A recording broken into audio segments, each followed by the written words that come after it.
Let's bring this conversation to Christopher Peel, Chief Investment Officer of Tavistock Investments. Your thoughts on Europe, Chris? Well, I agree with what Mohammed was just saying in that there is a divergence in growth between the US and Europe, but I think it's already priced into the differential between equity markets themselves. I think one of the best overweights over the next 6 to 12 months will be a movement, a rotation out of U.S. equities into other parts of the world, and Europe will be a major recipient, I think, of that as global allocators look at the relative price differentials between similar industries. But you could have said that last year, or the year before, or the year before that. And when you look at the Bank of America Merrill Lynch surveys, or any of the other investor surveys out there at the moment, everybody's saying stay with the U.S. It still looks like the best house in a bad neighborhood. Yeah, you're right. Same thing about value stocks, but I think what's different is that the U.S. market's gone back to its all-time highs. There's going to be huge pressure on as investors look at second and third quarter earnings, and if we start to see some misses, not so much first quarter, but second and third quarter, I think you will see a longer-term rotation into Europe. Europe is the recession in Europe was deeper than anywhere else following on from 2007, 2008.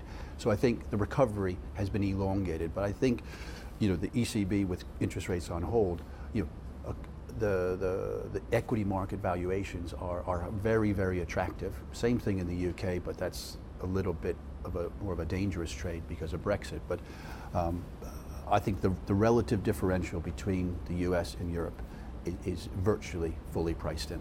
It's quite a rare market where we have seen most of the European indices all track higher at the start of this year. But is there a focus that you would turn the investor to, of core market versus periphery, defensive versus cyclical market here in Europe? Where would you hone your focus? I suppose within Europe itself, I would look to identify sectors that trade within Europe. With each other, I think. So don't go country specific. Yeah, so not so much country specific, but I'm not looking to allocate to the exporters. I mean, clearly there's issues in the German and the French car manufacturing sectors because the way people buy cars has changed. But I think Europe, as a trading bloc within itself, is the growth rate is expected to rise from here, not fall.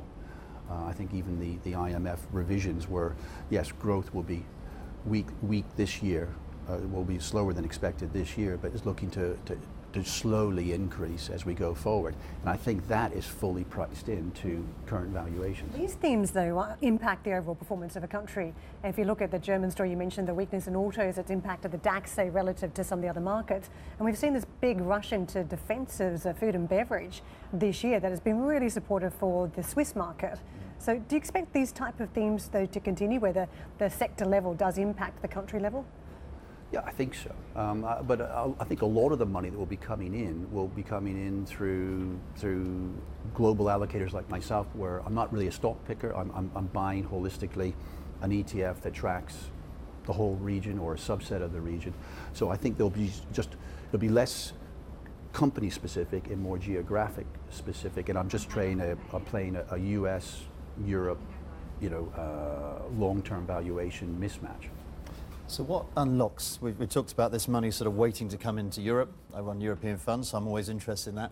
What unlocks these flows? As you say, we derated together with the US, we've re-rated together this year. Growth forecasts are revised down for both of us equally. Anyone in Europe's watching the Fed as much as the ECB. How do we get away from this being led by where the money already is to get that money into Europe? Well, I think there's a lot of money that's gone into the U.S. predicated on Trump's policies, from an economic perspective.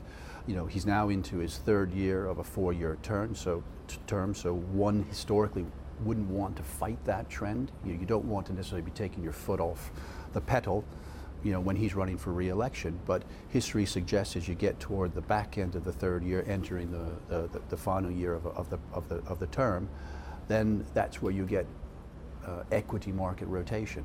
That's how I'm looking at it. So, I think the earnings in the back end of the year will be really, really important. But looking at from where we are from a standing start today, the U.S. market is looking relatively expensive. Europe, holistically, is looking undervalued. You have a background in the bond markets. When you look at the yields that we see on benchmark government bonds at the moment, is there any justification for those given the kind of world that you see? Because there does appear to be a clear mismatch across asset classes on how those asset classes view the development of the global economy from here, and the sovereign bond markets just look very negative. Well, I think 25% of sovereign debt is yielding less than 0%, and never mind the real yield, which is even more into negative territory. I don't know how you make money as an investor investing in those markets unless one believes, someone will pay a higher price for them, which sounds an awful lot almost like a Ponzi scheme at the end of the day. And if interest rates, short-term interest rates in Europe are going to be on hold because of an economic pause, then why would the credit sensitive part of the bond market, why wouldn't that be selling off? I don't know. The bond market is heavily distorted because of QE. And I think that it was quite interesting in the Washington testimony a couple of days ago that 7 of the 7 U.S. bank CEOs, when asked what was the biggest risk on the horizon similar to 2008 and 2009, they said it was the leveraged loan market and to a certain degree the high yield market.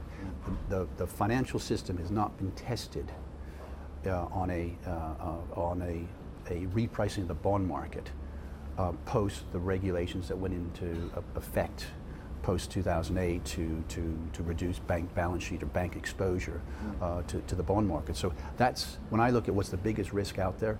It's when the bond markets start to price in what happens when we have no QE, and what happens when just the passage of time and these bonds need to be refinanced at a level. It's going to be a huge problem because the banks don't have balance sheet to facilitate trades or warehouse inventory. Yeah, we go into rehab, I guess, when you get weaned off the liquor of QE. We've got to take the break. Thanks so much, Christopher, for coming in. Good to see you once again.